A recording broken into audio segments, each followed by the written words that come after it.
Hey, hello, welcome back, MBA aspirants. Welcome to this very important video. Trust me, guys, this will be a game changer video for each one of you if you follow this particular routine. We'll be talking about the real routine that you need to follow if you want to score well, if you want to get into the top colleges.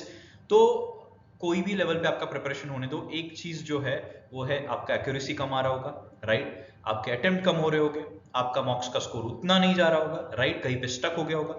इन सब चीजों का solution आज इस particular routine में मैं बताने वाला हूँ। So make sure you are going through it, take notes of it, okay? Make sure you are following this particular thing, okay?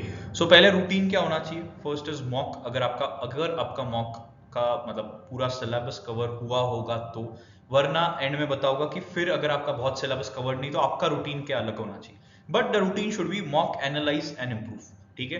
ये स्टेप्स, ये 3 स्टेप्स जो पर्सन फॉलो करेगा, मैक्सिमम स्टूडेंट्स पहले इसमें ही अटक जाते हैं लूप में, ठीक है? मॉक देते हैं, खुद से भी कुछ इंप्रूवमेंट करते हैं, मतलब what ever they feel like, आज लगा रहे काम करते, क्वांट्स के एग्जाम्पल सॉल्व करते, और फिर दे कम टू अस एंड से कि सर इतना मेहनत कर रहा हूँ, 10-10 घंटे, 15-15 घंटे बैठ रहा हूँ, फिर भी स्कोर इंप्रूवमेंट ही नहीं है सर, रीजनिंग में इंप्रूव नहीं हो रहा सर, मैथ्स में नहीं हो रहा है। The simple reason is analyse and improve. और वो भी कैसा किया जाता है, स्टूडेंट्स को बहुत ज्यादा बड़ा मिसकंसेप्शन होता है अबाउट एनालिसिस, वो भी डिटेल में देखेंगे, बट रूटीन यही रखना है, स्किप ऑल दी थिंग्स।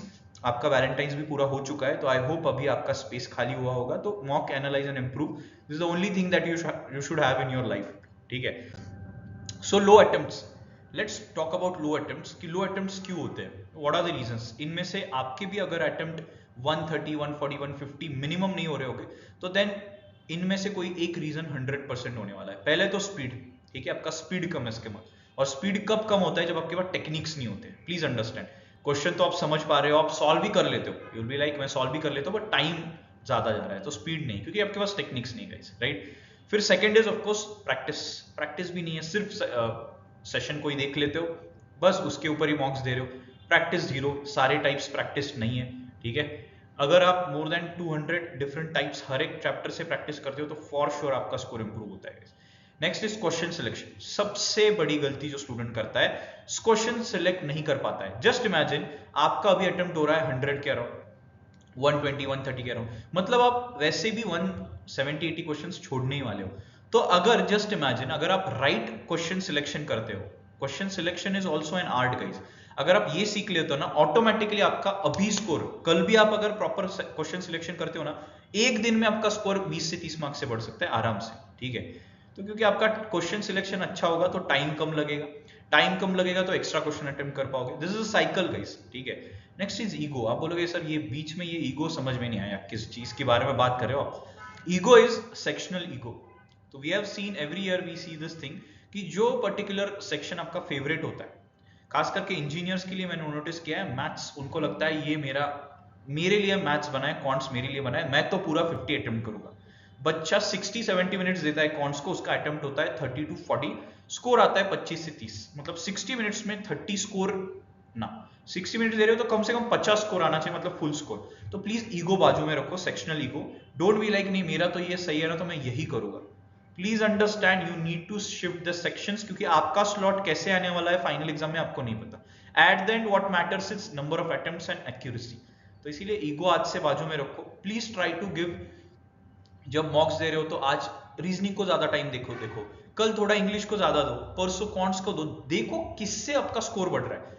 आप सिर्फ मॉक एक सिंगल स्ट्रैटेजी से अगर दोगे तो गाइस ट्रस्ट मी आपका स्कोर कभी नहीं बढ़ेगा। मैक्सिमम स्टूडेंट्स का स्कोर इसीलिए नहीं बढ़ता क्योंकि वही एक घिसी पिटी स्ट्रैटेजी लेके जाते हैं, वही हर मॉक में यूज करते हैं। मॉक्स होती है मॉक स्ट्रैटेजी चेक करने के लिए और मॉक स्ट्रैटेजी ट्राई करने के लिए। मॉक्स is not, does not show your actual score, ठीक है? तो try for using different strategies कि आज मैं इसको ज्यादा टाइम दूंगा, आज मैं ये करूंगा ही नहीं, आज मैं देखता हूं ये डिफरेंट करके। तो जब आप ये कॉम्बिनेशन ट्राई करते हो तो आपको समझ में आता है कि आपके लिए क्या बेस्ट सुटेबल है, ठीक है? एंड फाइनल सेक्शंस जो होता है उसका सिलेक्शन एंड सीक्वेंस। तो सेक्शन के सीक्वेंस थोड़े उधर उधर करके देखो क्या आपके अटेम्प्ट्स बढ़ रहे कि नहीं। फॉर श्योर अगर आप ये सारी चीजें करते हो तो आपका अटेम्प्ट तो 100% बढ़ जाएगा। This is my guarantee, I am telling you. इनमें से अगर हर एक चीज पे आप वर्कआउट करते हो, लास्ट 3 चीजों पे भी कर लेते हो ना, क्वेश्चन सिलेक्शन, ईगो और सेक्शन सिलेक्शन, ट्रस्ट में आपके कल के कल मॉक दे दो, 20-30 क्वेश्चन का स्कोर ऑटोमेटिकली आपका अटेम्प्ट बढ़ जाएगा, ठीक है? तो ये हो गया first part. Second part is accuracy. अभी बोलोगे कि अटेम्प्ट भी है बट एक्यूरेसी 60% है, 50% है, 70%। एक्यूरेसी होनी कितनी चाहिए? एक्यूरेसी होनी चाहिए एनीवेयर अराउंड 80 to 85% के ऊपर, ठीक है। तो अगर आप 100 क्वेश्चन सॉल्व कर रहे हो तो आपके 80 कम से कम बराबर आने ही चाहिए। तो एक्यूरेसी कब कम होती है? जब आपके कॉन्सेप्ट क्लियर नहीं है, कॉन्सेप्ट में गैप्स है clearly. Next is lack of practice. उतनी वैरायटी ऑफ क्वेश्चंस प्रैक्टिस ही नहीं हुई है, इसीलिए दूसरे एक कॉन्सेप्ट को दूसरी कॉन्सेप्ट लगा देते हो और उधर टाइम वेस्ट हो जाता है। नेक्स्ट अंडरस्टैंडिंग ही नहीं है, क्योंकि अगेन सेम थिंग कि ज्यादा से ज्यादा क्वेश्चन नहीं देखे, राइट। तो एक्यूरेसी अगर बढ़ानी है तो कॉन्सेप्ट गैप जो है, आपके जो क्लैरिटी है उसके ऊपर काम करो, तो ही एक्यूरेसी बढ़ेगी, वरना नहीं, ठीक है। नेक्स्ट इज सबसे बड़ा पेन पॉइंट इन सब का, ये जो सारी चीजें हमने देखी, इसका सबसे बड़ा पेन पॉइंट क्या है पता है आपका? कि आप रियल में या रियल बेसिस पे एनालिसिस कर ही नहीं पाते। आप एनालिसिस के नाम पे कुछ और ही कर देते हो। आपको एनालिसिस के बाद चीजें मिलनी चाहिए कि नेक्स्ट मॉक में मैं 10 मार्क्स कैसे बढ़ा सकूं। Last few days back I have made a video, detail video, कि कैसे 30 to 35 मार्क्स आप नेक्स्ट 15 डेज में बढ़ा सकते हो। जिन लोगों ने उस पर्टिकुलर चीज पे काम किया होगा, फॉर श्योर नहीं 30 to 25 मार्क्स तो बड़े हो गए फॉर श्योर, राइट। तो रियल एनालिसिस करते कैसे, ठीक है। छोटा सा एग्जांपल क्वांट्स का लेता हूं, वेरी स्मॉल एग्जांपल, ठीक है। लास्ट टाइम फिर भी डिटेल वीडियो बनाया, उसके ऊपर जाओ, उसमें और डिटेल बताया गया है। इसमें सिर्फ ओवरव्यू दे रहा हूं कि जैसे क्वांट्स में मेजर गैप में आइडेंटिफाई करूंगा। मेजर गैप कौन होगा? ऐसी चीजें जो मैं अटेम्प्ट नहीं कर पाया या जिसमें मैंने अटेम्प्ट करके भी गलत किया, तो उस पे आपका मेजर गैप है। तो मेजर गैप में आपके टॉपिक्स मेंशन करो और उसके आगे उसकी concept. For example time work में मुझे अगर मैन डेज की कॉन्सेप्ट नहीं आ रही, मैन डेज की कॉन्सेप्ट थी जो मुझे क्लियर नहीं अब तक, इसका मतलब आपका वो कॉन्सेप्ट आपको क्लियर करना पड़ेगा। तो मेजर गैप्स में जो बड़े गैप्स है, जिसके बारे में आपको आइडिया नहीं है, जिसके ऊपर आपको बहुत सर पीटना पड़ता है तो समझता है, तो that are your major gaps. Minor gaps ऐसे होते हैं कि जिनको आपको अप्रोच तो पता थे बट कहीं पे छोटा सा मे बी एक स्टेप मिस आउट हो गया, या मे बी छोटा सा अंडरस्टैंडिंग में डिफरेंस हो गया, तो ऐसे इसको हम बोलते हैं माइनर गैप्स, ठीक है। और सिली मिस्टेक्स तो आपको पता भी था, सब कुछ क्लियर था, बट कैलकुलेशन में हो गया या फिर लिखने में कुछ इधर उधर हो गया, तो that are your silly mistakes, right. तो गाइज मेजर गैप्स जो होता है, दैट आर द एरियाज जहां पे आपको ज्यादा से ज्यादा टाइम देना पड़ता है। अभी टाइम एलोकेशन भी कैसा होना चाहिए, इसके ऊपर भी बात करते हैं थोड़ा सा। तो टाइम एलोकेशन की अगर बात करते हो, आपका डेली शेड्यूल, एक रफ शेड्यूल कैसा होना चाहिए, तो मेजर गैप्स पे आपने टाइम देना चाहिए। और कितना टाइम? पहले तो कॉन्सेप्ट क्लैरिटी कर लो उसकी। 1 से 2 घंटे के बीच में आपको पर सेक्शन देना है। हर सेक्शन के लिए आपको मेजर गैप्स मिलेंगे, तो मेजर गैप्स में 1 to 2 आवर्स ईच सेक्शन के लिए देने, मतलब 5 to 6 आवर्स आप सारे सेक्शन मिला के मेजर गैप्स पे रोज काम कर सकते हो।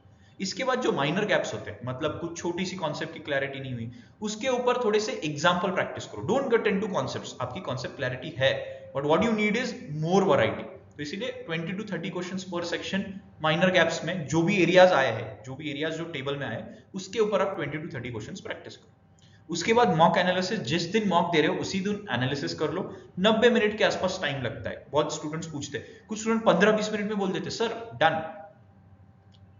सॉल्विंग एंड एनालिसिस अगर प्रॉपरली करना है तो कम से कम 1.5 घंटा लगता है गाइस, ठीक है। 1.5 घंटे में सॉल्विंग एनालिसिस प्रॉपरली होता है। अगर आप आधे घंटे में चीजें कर रहे हो तो somewhere you are doing something wrong, ठीक है। And finally extra question solving, ये तब करना है जब आप कोई भी मॉक नहीं दे रहे हो। रोज मॉक नहीं देना है अगर आपका बहुत ज्यादा मेजर एरियाज आ रहे हैं, मतलब आपके लिटरली स्कोर 60-80 के बीच में घूम रहा है और फिर भी आप अगर रोज मॉक दे रहे हो, then you are being a फूल।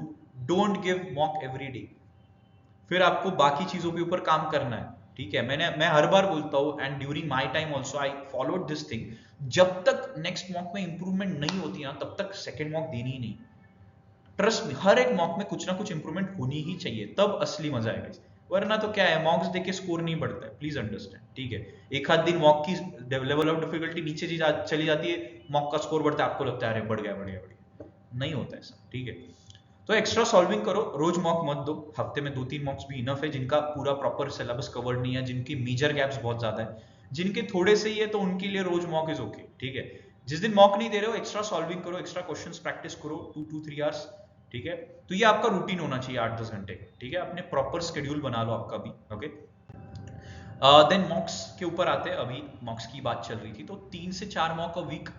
कब तक? जब तक आपका स्कोर 100 के ऊपर शूट नहीं करता। जिस बार 100 के आसपास आ जाता है ना, फिर आप समझ लो कि आप एक लेवल तक रेडी हो गए, ठीक है। आप जो मॉक्स दे रहे हो, सारे मॉक्स मार्केट में जो अवेलेबल है, all the mocks are a bit difficult, okay, at least as far as I all the platforms that I know, all the mocks are a bit difficult than your actual CET paper. 30 around +30 around आप पकड़ के चलो, but इतना खुश होने की जरूरत नहीं. इसमें आपको 120 130 मिनिमम क्रॉस करना पड़ेगा अगर आपको JVMS में जाना है. 130 प्लस जाओगे, 140 प्लस जाओगे तो ही JVMS मिलेगा एक्चुअल CET. ठीक है, तो एनालिसिस करो, 3 से 4 मॉक्स दो मैक्सिमम. ठीक है, जब 100 के ऊपर चला जाएगा 110 120 फिर आप डेली बेसिस पे मॉक्स दे सकते हो. ठीक है, तो these were about the things about the मॉक्स. बाकी गाइज व्हाट्स दी मोटिवेशन, क्यों करना है इतना? आप बोलोगे सर आपने इतना स्ट्रिक्ट शेड्यूल बना दिया है, 2-3 घंटे 8-10 घंटे लग रहे, क्यों करना है गाइज? अभी नहीं तो I am saying this again and again, अभी नहीं तो कभी नहीं. Trust me, last chance. Let's do it for JVMS, let's do it for this tag. Recently only I visited the college. Trust me, vibe, feel, aura, जबरदस्त. तो इसीलिए let's do it for JVMS guys. Okay? तो ये institute एक बार आपके पास इसका tag मिल जाए ना, तो गाइज एवरीथिंग इज लाइक, पूरी चीजें वर्दी हो जाएगी. ठीक है, आपका जो भी सैक्रिफाइसेस आप दे रहे हो ना, तो best thing to do.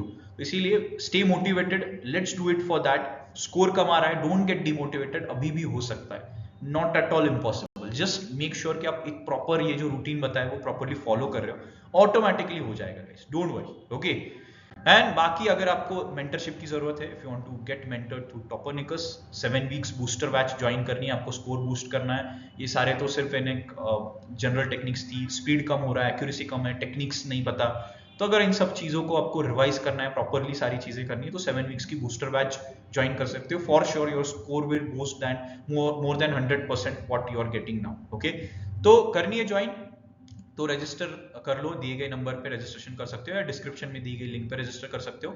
So that's all from today's video guys. You can reach out to us on topernicus_MBA. Do follow and stay tuned for the next video. We'll be bringing back such insightful videos very soon. Okay, thank you so much. Keep preparing, stay healthy, eat healthy, and take proper rest and sit preparation. All the best guys.